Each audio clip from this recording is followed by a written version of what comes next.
Members, welcome. Another Investmentor Podcast. And today, very fortunate to have our good friend, my good friend as well, to Investmentor Pranjal Rajput, which we haven't spoken to in a while. I know a lot of you guys have probably already seen podcast or the talkings we've had in the past through it might be podcast in the past, but I thought it would be a good time to come back in here, end of the year, end of 2022. Pranjal is now here and see what is now happening, and probably have different perspectives as well, because Pranjal gives a lot of good insight to a lot of our members, simply because he's gone through a journey right now over the last 6 years of investment, and to get his thoughts about what's actually happening, how he's actually navigating through what's changing, and I guess where he's up to and what he's thinking about, going into next year. So it'll be a good time to share. So Pranjal, welcome. Thanks, John. Welcome back, actually. Welcome back. Glad to be here again. Good to be here. Yeah. How you been? I've been good. Yeah? Yeah. Same? Same, yeah. Recently went to India, saw my friends and family, so that was a good break in the middle. I was working remotely though, so it was not totally a vacation, but always good to see friends and family back home. Yeah. How long's the flight to India?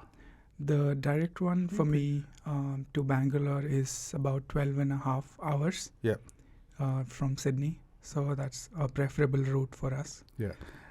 12 and a half hours. I'm very curious to know, how long you been here now? 6 years in Australia, permanent resident, citizen now? Yeah. Probably, by the way, I think last time we spoke, he wasn't a citizen. Yeah. So now he is. So congratulations to Pranjal. Thank you. Becoming a official Australian. But going back to India and living here in Australia, do you have a little bit of homesickness? Have you ever thought about, should I go back to India? Should I stay here? Yeah. What do you reckon? Yeah, I think that one's always the curious, strange question for myself as well. I keep telling my wife that we are the first generation migrants. We are neither 100% there nor 100% here. So it's sort of in this very classic yin and yang dilemma kind of state. There's so many things that we like there and so many things that we like here. And then these things are sometimes contradictory, sometimes complementary. And it's always good to have this break when we go there after a few months or a year. We see a snapshot change in things. For example, my city was declared like the cleanest city in India for 6th year in a row. Is this MP? Indore. Yeah. Indore, okay. So we could see the difference now back almost 6 to 10 years ago, comparing that to current situation. It's always good to see things improving. Unlike rest of the developed economies, which are affected by COVID pandemic and almost in the recession, Indian economy is still growing strong. So these are the kind of things that encourage us to always compare, always remember the context. And yes, like you said, there's always a longing feeling to maybe someday go back and the plan B fantasy that everyone has. So always refreshing to go back. Well, members, if you don't know Pranjal, I'll probably put this point first, put a bit of context here. I met Pranjal probably about 6 years ago. Was it be 6 years now? Longer. 7? Yeah, 7 years ago. At that time, obviously new to Australia, everything was new. The environment was new, jobs new. So there was no real basis to go off because Australia was a new country. First time overseas as well for Pranjal. So it would have been quite daunting. But in terms of investment, I've been with Pranjal probably on his journey now, all the way up to now. And if you don't mind me sharing, Pranjal, he's built up a portfolio of about 7 properties, okay, within that time frame. Now, obviously, there's ups and downs during that period.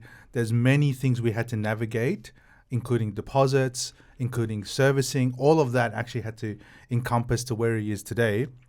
But I'd like to congratulate him because he just settled his seventh property probably about three to 4 weeks ago, I think. Yeah, that's right. And I call that the first part of his journey, which is the accumulation stage. Because if you members know or may not know that there's two parts to investment, which is going to be you need to accumulate your properties.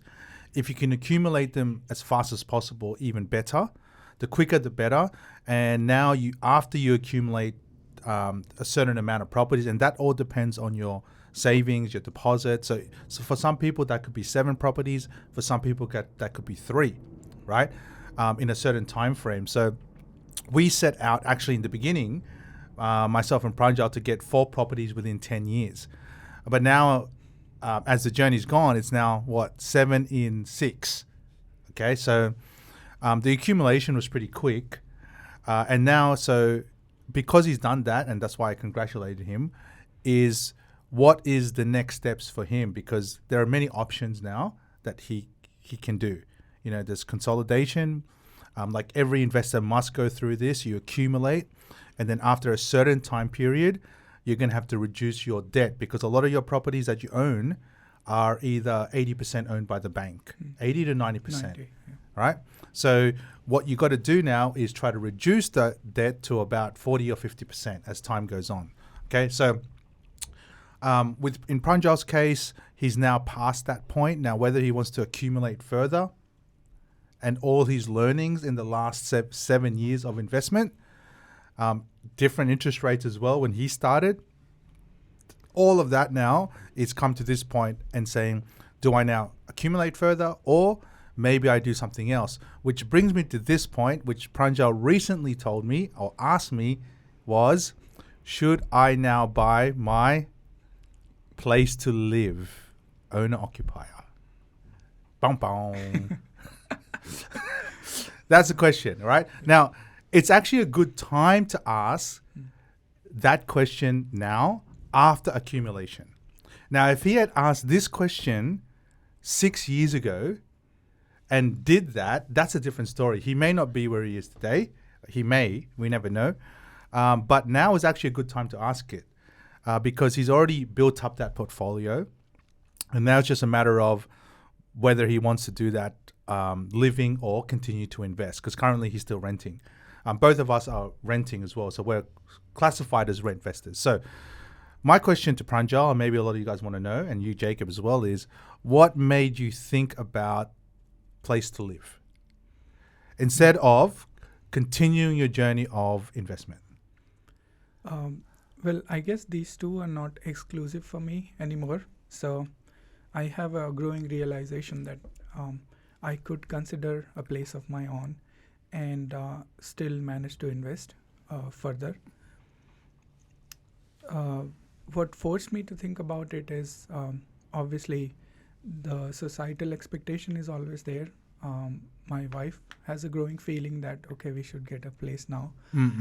We have accumulated enough.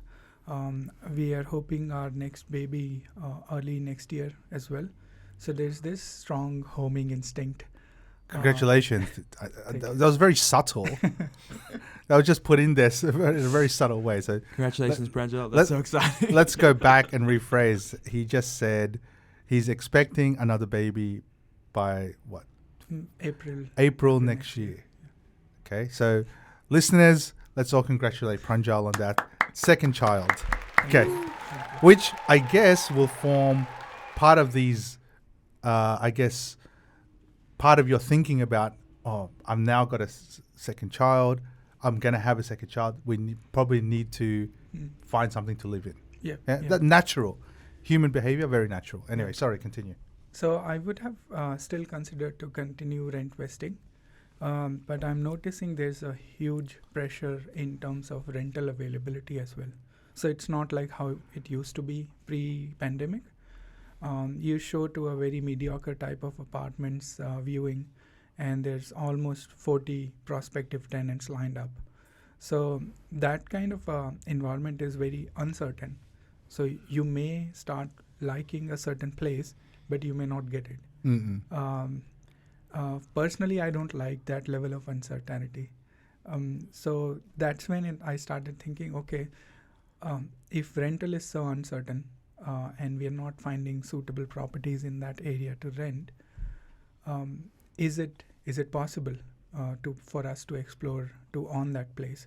Maybe not as expensive or fancy as a beach facing apartment penthouse, but something humble, close enough to the school and amenities. So I never drop any idea before fully exploring it. So this is not a decision. We are still exploring, and I wanted to explore what are the financial implications, what would be the other logistics involved in this. So I'm still weighing up all the options. Yeah. So I'm talking to my broker. He gave me a solution how I could get a property in the price range of 1.6 to 1.8 million ish. Where should I draw my equity from the existing investment properties? So my broker has been definitely helpful in this. He drafted the whole solution, and then it comes down to us, me and my wife, to make a call on that. Basically, pull the trigger. Okay. Now, another thing for context here, when Pranjal mentioned that they could probably get something around 1.7, okay. Now, the area, we live near each other around the northern beaches of Sydney, and this has got to do with probably a lot of listeners or members being in the same predicament, which is if you live in an area that you like and your kids go to school there, and you the amenities and all that, and because you're going to have a growing family, the idea is I need to get something bigger, right? Yeah. Maybe more bedrooms, or maybe the backyard, all of that stuff comes into play. However, at a price point of 1.7, and you could be in your own area, guys. So at 1.7, maybe the only options are, for example, 3-bedroom apartments. Okay.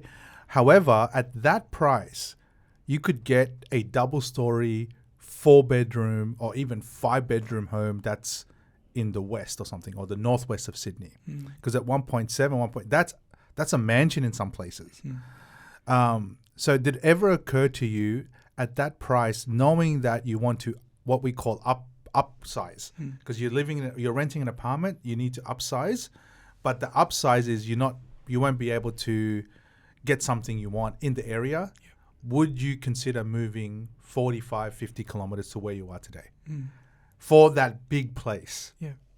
I guess this is the question a lot of upsizers face.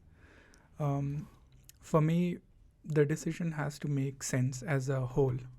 So it's not just about, getting a bigger place for the same price, but there's so many hidden parts of this deal that people either willingly ignore or they're just not aware of those things. But and that's how everyone generally behaves, including myself. Is we take a decision and then try to figure everything else out.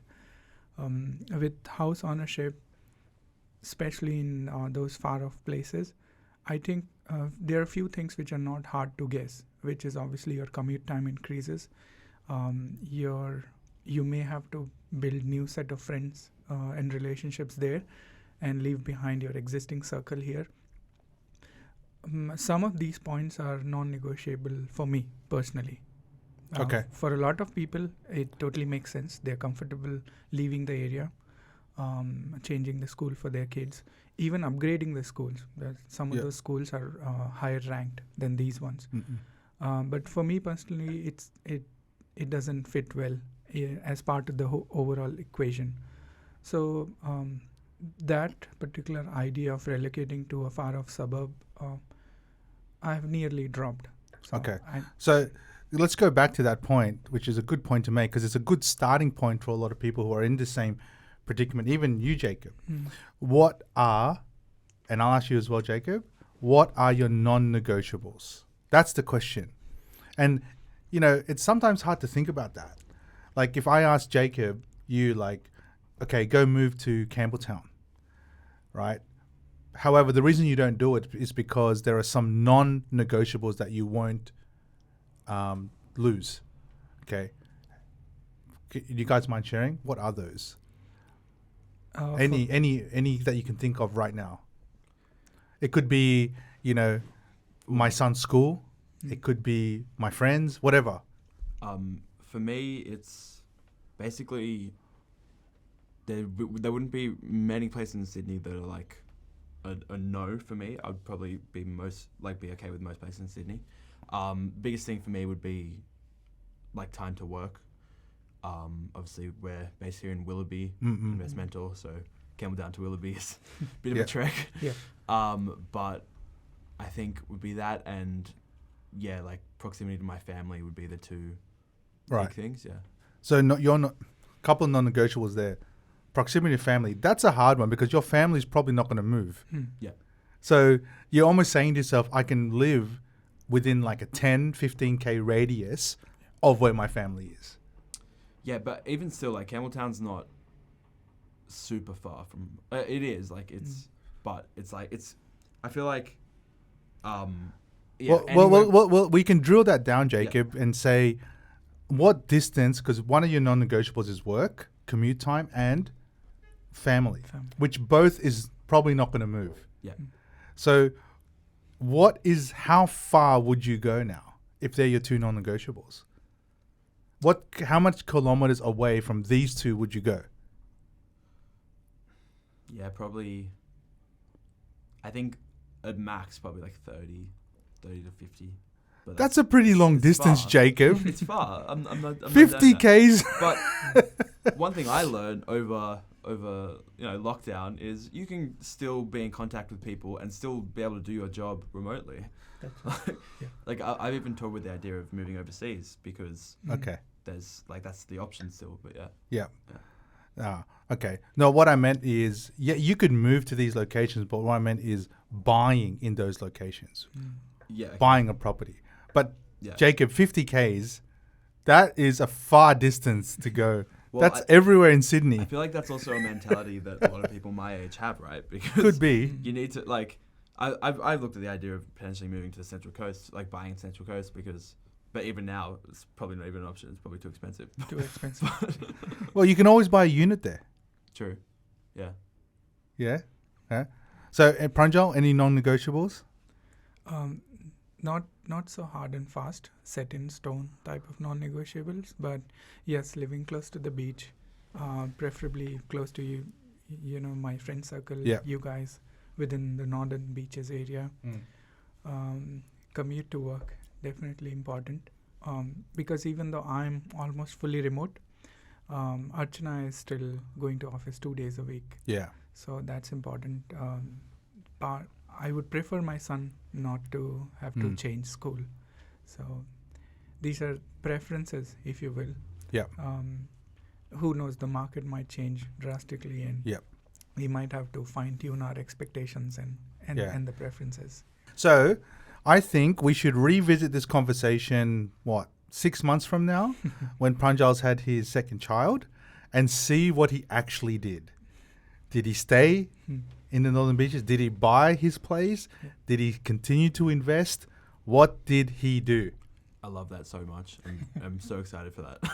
Okay, so now we know right now, the decision has not been made whether he buys his own occupier to live, continue to invest. It's all going to depend on what's going to happen in the next 6 months. So let's revisit that. Now, let's go back now to, I think our listeners would probably want to hear this, which is everything that's happening today on terms of the news. We all know interest rates are rising. We just had another interest rate hike. Okay. Sentiment in the market, which means how people are feeling in terms of property. A lot of things are saying they're down, and that shows in the buyer demand, which is a lot less. And it's showing that a lot of people are not being able to get their loan. Okay. I asked you this question, Pranjal, which is, how has all of this now affected you and your portfolio of the 7 properties? Yeah. So I guess if you're playing an investment game, you're on a different side of the equation. For example, the growth in the property prices.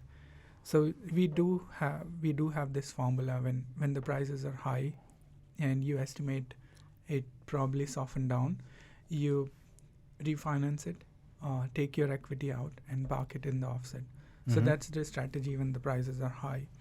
When the prices are low, you don't touch your existing portfolio because you won't be able to take anything out. But you can focus now on acquiring more, and if you get some steal deals or like something that gets given to you at a good discount but still is a good investment grade property.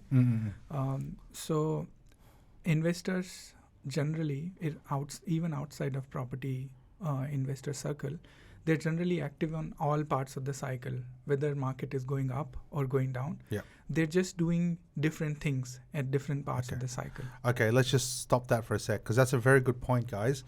What Pranjal just mentioned. He said that when the so-called market, which is prices are going up, he was, correct me if I'm wrong here, he was very active in doing the valuations for his property to be able to take the equity out, and just the key word was parking it in his offset. Yeah. Okay, so what that means, guys, is regardless of what the market is doing at those given points in time when he felt that the market was up, he was active in taking the money out, right? However, when the market is what they call softening, and he's not getting the same values as he was, say, 6 months ago, he's now searching.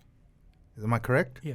Okay. Right. So, very good point, Pranjal, on what he's saying, which is at any given point, it doesn't matter when, it's just understanding what to do in those scenarios. Yep. Compared to the common narrative, when I talk to some of my friends who are not investors but want to be investors, every time I ask them, hey, have you done anything about it? They're like, oh no, property prices are too high. We might want to wait it out. And when the prices are low, they might say, okay, it might go lower. We don't know, it's low enough. Or they might say, oh, interest rates are high enough, so we're going to wait it out. Yeah. So there's a very clear distinction between the investors who are doing something at every part of the market cycle versus non-investors who are not doing anything at every part of the cycle. Who's not doing anything at all. At all. Whether the market be up or down or stagnant. Yeah.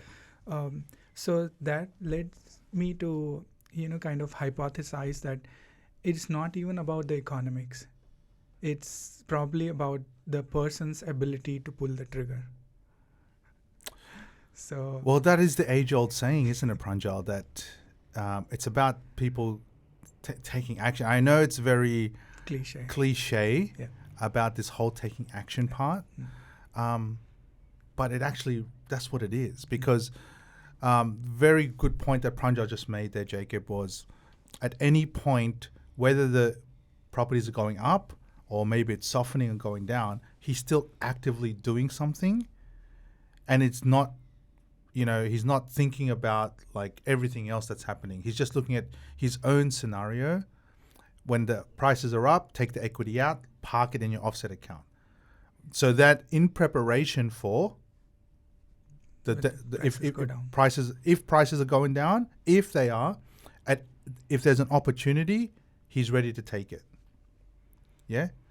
So it's just look at your situation, and it's a great way to think. This brings me back to Jim Rohn, one of my favorite people that I listen to. Do you guys listen to Jim Rohn? No, not often. I suggest you do. And he says, like, life, your economics, the way you think is just like the seasons. You've got winter, you've got spring, you've got the fall, which is autumn, and then summer. And he says, at any time, you will have your winter seasons, which is what we could say a winter season in terms of property could be buy demand is low, people can't get the borrowing for the bank. Winter is there. He just says you just need to know how to navigate the winter. And navigating the winter is still looking for opportunities, not having to think about, I shouldn't do it because this is saying it. You're still actively going out there because he says, what comes after winter? Spring. What does spring mean? Opportunity. It grows. It blossoms. And that doesn't change ever. You're going to have these down times, but there's always going to be, straight after it, a good time, which is spring. And then summer comes. When summer comes, that's when everyone is bullish on everything. Yeah. Just what happened, 2 years ago when everyone wanted to buy. The banks were lending money to everyone. Yeah. That's summer. But is that the best time? He said summer is a time where you're going to reap the rewards of what you did in winter and spring. Yep, that's okay. So that brings me to the. I just thought of that when you said what you do. That's really deep, and in a way, your success as a farmer, let's say, or an investor is how well do you survive your winter? Yes. Like everyone can thrive in spring and summer. Everyone can. But if you're not in the game by the time summer comes, it's all irrelevant, whether the market is going up or down. So that's your weakest link in the chain. What sort of strategies and support network you have to thrive in that difficult, windy environment, which I can say up to some extent happening with the interest rates right now. So when we started, they were hovering around mid 3s, low 4s. Then it went all the way down to 1.79 for fixed rates. That was like party time. And now we're looking to maybe variable rates hitting as high as 6-7%. So in terms of interest rates, yes, you can say that this is the winter. Yeah. For a person who's holding a portfolio now, some of these cash flows might go into negative territory. So, and this is all part of the planning. Before you acquired the property, you already know what would you do if the interest rates were to go up, let's say 3%. So essentially, certain properties, instead of putting $30 in a week in my pocket, it now started to take $25 out of my pocket per week. So in the end, it becomes a question of whether you can sustain this lean period. May it be through increasing your income, may it be through digging into your savings, or several other means, if you will. So I think the property valuations and interest rates are what makes the talk of the town. Everyone's just concerned about them. Yeah. And interest rates. my team is kind of very supportive in that regard. Yeah. The brokers, the solicitors, the property strategists. So they have prepared us for all of this. The goods, the bads, and the ugly. Yeah.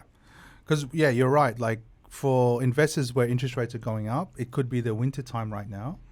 But there's a silver lining to this, which is have a think about, and I know you've done it, is this is the time where you can also increase your rent to help cover some of that cost. Yeah. Right? So like Pranjal said, when he was looking for rentals, you can see 40 people at an inspection. It's because when people can't buy, because everyone wants to keep buying properties, what's holding them back is they just can't get the loan or can't get enough money from the bank, which is because of the interest rates and the borrowing capacities of people. That's right. So where do they live? They Rent. all still have to rent. Right. And then you're going to accompany that with a whole new set of new migrants that's going to come in next year. They're all also going to rent. The side that you actually want to be on. Now, here's something I say, and tell me if you agree with this, Pranjal.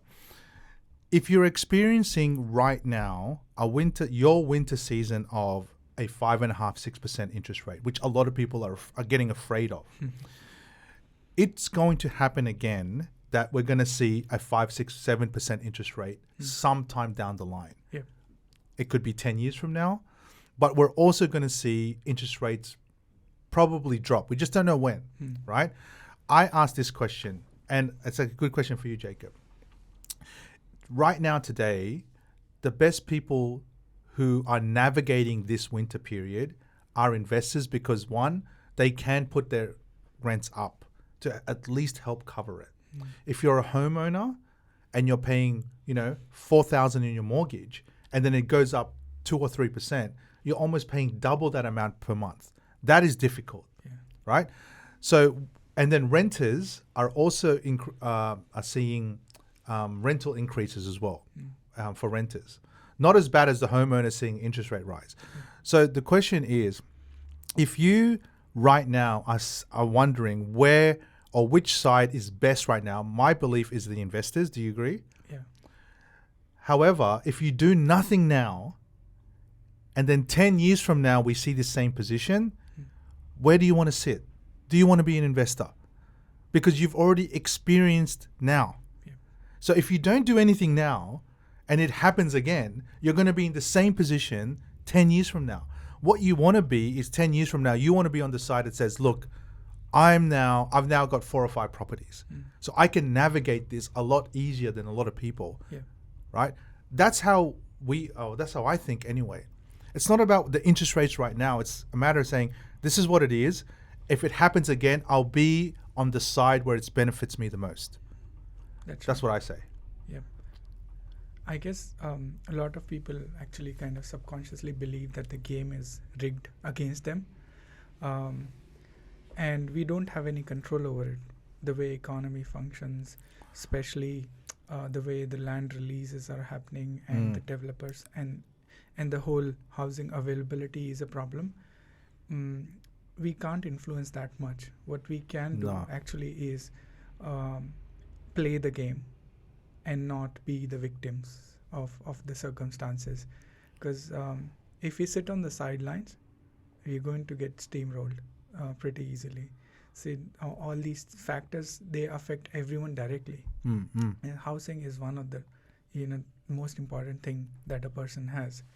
Now, a lot of people are sitting on the sidelines. I've been watching them. Some of my friends, I've been watching them for almost 5 years now. Yeah, sitting on the sidelines, and that's what makes me worried about them, because they still, after 6 years, 5-6 years down the line, they will still have no tools to counter whatever is happening in the market. Yeah. Well, that's the thing. That's the indecision is one of the plagues of human beings. They just can't decide. Can I tell you something that my dad has always said to me? It's more negative comes from indecision than wrong decision. That's true. Yes. That's so true. Indecision is just one of those human things where I guess you really have to just tell yourself, whatever you decide, just decide. Yeah. And start the process of making decisions, whether you decide to do it or you don't do it. But then you don't say, no, I'm not sure. Just say, look, I've decided not to do it. That's it. And then whatever happens, you learn from it, whether you did it or not. But to say things like, and it's just, I think it goes back to a safety mechanism when they say, oh, I'm not sure. I think it's going to do this. So let me just do this. Just make the choice, like what Pranjal did. So let me go back to Jim Rohn's point, which is, do you want to design the next 10 years of your life? Or do you want someone else to design it? It's as simple as that. It's either you do it or someone else will do it. And who's that someone else? 10 years from now, the government, the economy will decide it for you. You either get left behind because you made no decision and someone else decided, and then you see 10 years from now maybe prices have doubled again, and then you're sitting there going, oh well, I didn't decide. Well, someone else made that decision for you. True. You didn't design it; someone else designed it. Or you wait till you're 65 and then the government gives you a pension. They designed your life. You either do it or not. Like Pranjal right now, he's in the process of designing his life. So the next 10 years from what he's already done is already designed there. Now, it may change, but at least he is in control of that destination. That's what I'd say. Yeah. Do you reckon, John, that this is a social hangover from maybe imperial days, that people feel there's someone else is going to take care of them? Maybe the concept of a benevolent king, like he will hand out money or land, or for some reason imperialism is gone, kings and queens are gone, long gone. Well, there's still a king. Democracy There's still a is- king, Pranjal. Yeah. But for some reason, people still behave as if someone else is going to take care of them. And I don't know where it comes from. Maybe it's just people watching people around them. Because everyone's just sitting on their farms and not doing anything. Let me also sit, not do anything at all as well. And someone else will take care of us. Sure. Well, to answer your question is that going back in time to some sort of way or culture that's been driven into humanity? I don't know, but it's happened. Human beings, majority of human beings, I'd say 80 or 90%, are waiting for that sort of something handout to happen. And that's gone back in history. But I'll probably put it back down to more of human behavior, which is it's easier not to do something. I'd probably say that. That's right. Because if you decide for yourself now that I'm in charge of changing my circumstance, I'm also saying to myself, in the next 5 years, there's so many changes I need to make myself That's right. in order for that to happen. Yeah. Right? And just thinking about that, which means, do I need to change my skill set? Do I need to know more people, new people? Do I need to enhance my circle of influence? How do I get better skilled at influencing people, or how do I get better skilled at finding investors or learning about investment? All of that, to a lot of people, is actually a little bit hard to gauge. It's painful. It's painful. It's a painful process, similar to going to the gym. Yeah. Like nobody just wakes up excited one day that he's going to enjoy the gym. When they do actually go to the gym, there's a lot of pain. You have to watch your diet, watch your sleep, lifestyle. You might even have to change your circle of friends to a more healthier set of people.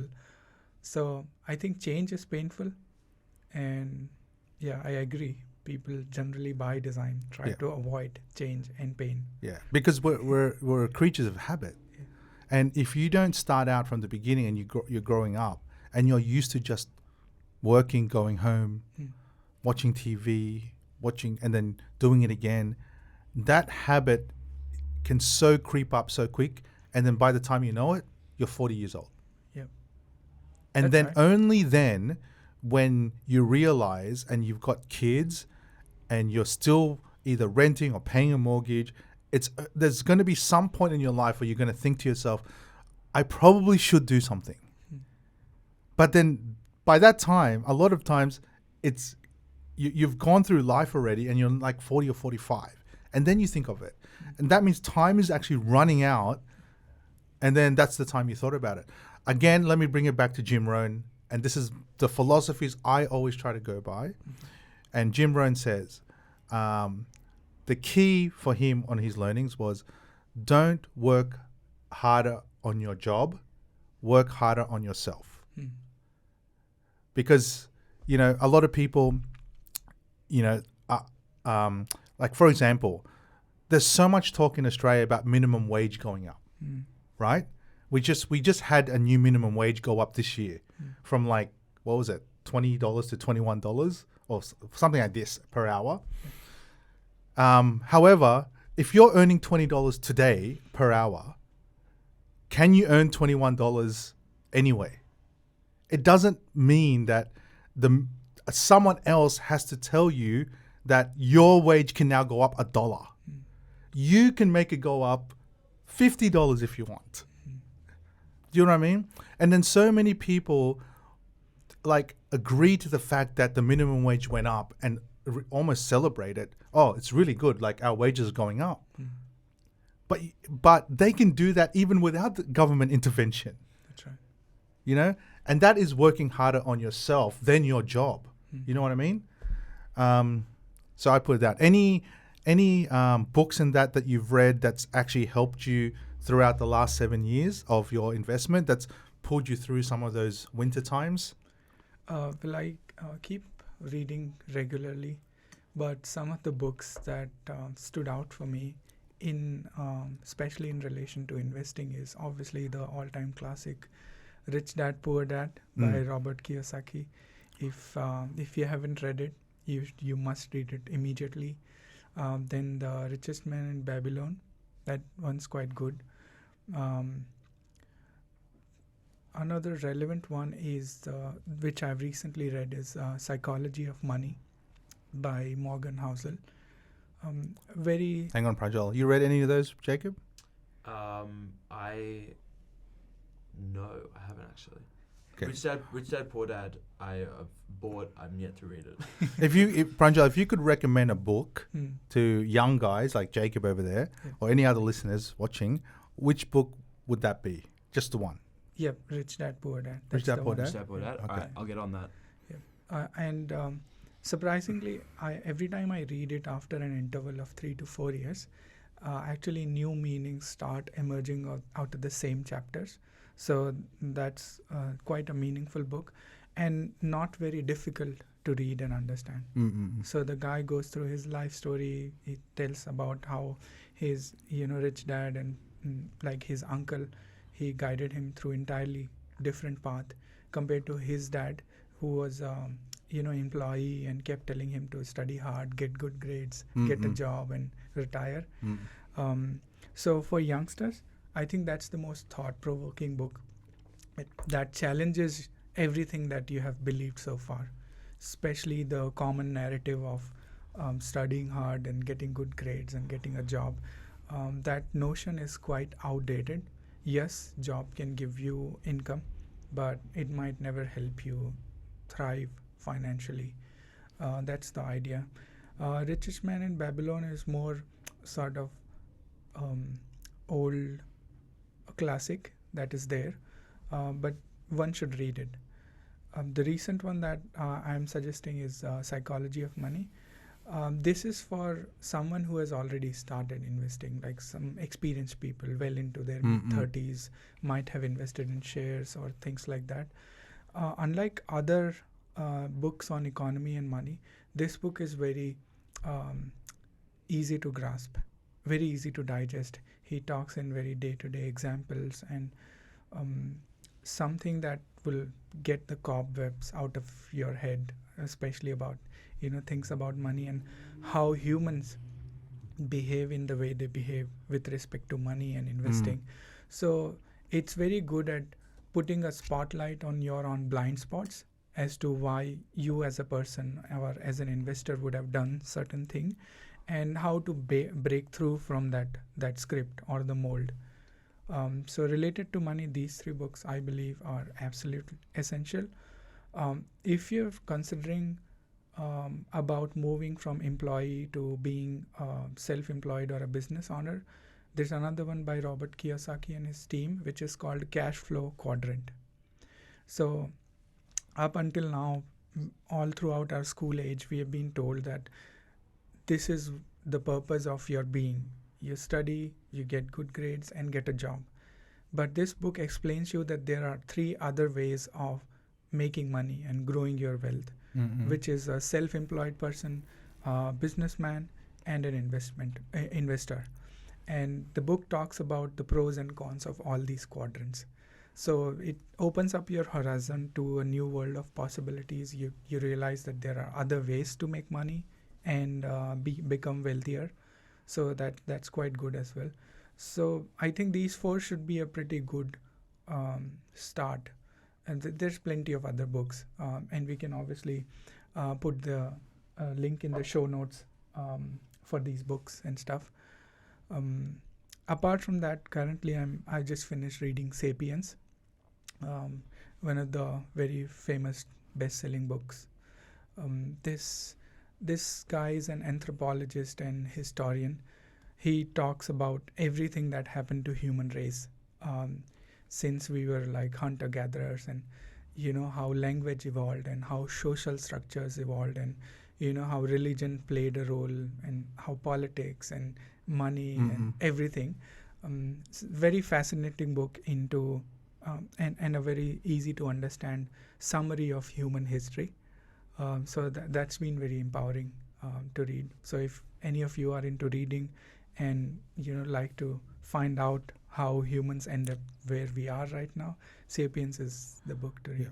But I think all good books, I haven't read all of them, but is there any particular book or anything along those ones that you've read that has, I guess, embedded in your mind on what's actually helped you throughout the last 7 years? Like any lessons in those? And do you remember anything? Yeah, there's plenty of lessons. Even before we did start investing, we were well aware of that Rich Dad Poor Dad teachings. And ever since I read that book for the first time, that question has always remained with me. Okay, what else is there beyond just the job? Yeah, okay. Okay, so the quest begins from there. So first of all, you would have to start questioning your current reality, and that's when you may get the answers, you may not get the answers, but the question remains with you. Another one that has definitely helped me is Millionaire Mindset by T. Harv Eker. And this guy usually used to run workshops, like 4-day workshops, where he would talk about your relationship with money and how you come to think about money the way you do. And that's where he asked questions like, what were the discussions about money when you were growing up? What sort of discussions did you hear? Did you see a lot of fight happening? Did you see a lot of empowered discussions, so on and so forth? And that particular book has stayed with me because that book encouraged me to ask about how I came to think about money the way I did back then, even long before I started investing.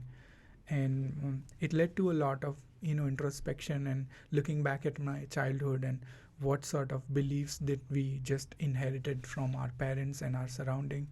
And then he talks about other things like, okay, how do you change this up? How do you release the negative energy associated with the concept of money? How do you be comfortable with the concept of wanting to be rich or wanting to provide for your family? Then he gives some basic usable formulas like, have your separate jars, if you will. And this concept of jars was introduced by this guy long before the Barefoot Investor author introduced it to Australia.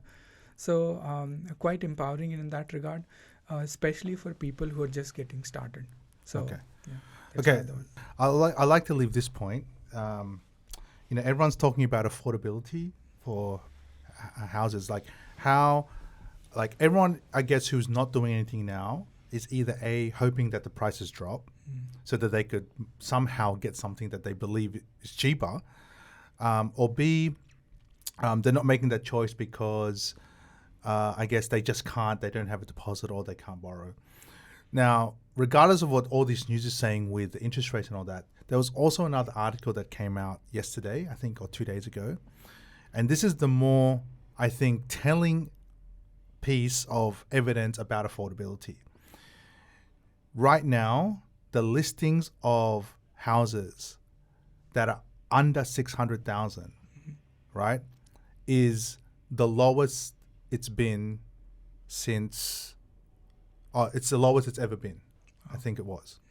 So what that's saying is, if you're trying to go out there try to find this affordable thing, it's the lowest right now ever for houses listed under that is under 600,000. So basically, it's saying you can almost not get many properties now that is under 600,000. Okay, if you go back just 2 years ago, that number used to be 500,000. Now it's 600,000. Okay, that is affordability, because when people talk about affordable, when people talk about interest rates, whatever, it still comes back down to how many properties are available for that price. Listings. Whether it's old, whether it's new, there is just not many out there. So I'll leave it with that, guys, because that talks about affordability. In the next 2 or 3 years, that 600,000 is probably going to end up being 700,000. Okay, so if you can't make that choice, whether you're going to do something, whether it's investment, whether you're going to buy something, or just make that decision, it will get harder. It's not going to get easier when it comes to affordability. So this thing that everyone's waiting for prices to drop 40%, how, when the listings aren't even close to dropping that much? People aren't willing to sell at those prices, okay? That's what it comes back down to. So anyway, Pranjal, we have to wrap this up, but I hope to get you back here again anytime soon. We look forward to seeing what you're going to do over the next 6 months. Continue renting or buy your own place. Let's see what happens. But anyway, congratulations so far. Your first 7 properties is done. You've passed that first orbit, and excited to see what's going to happen in the next one. But thank you for your insight. And I think a lot of our members got, I hope you guys members got some insights out of this from Pranjal. Thanks, John. Okay. Pleasure to be here. See you, man. Thank you. Thanks, Jacob. Thanks, guys.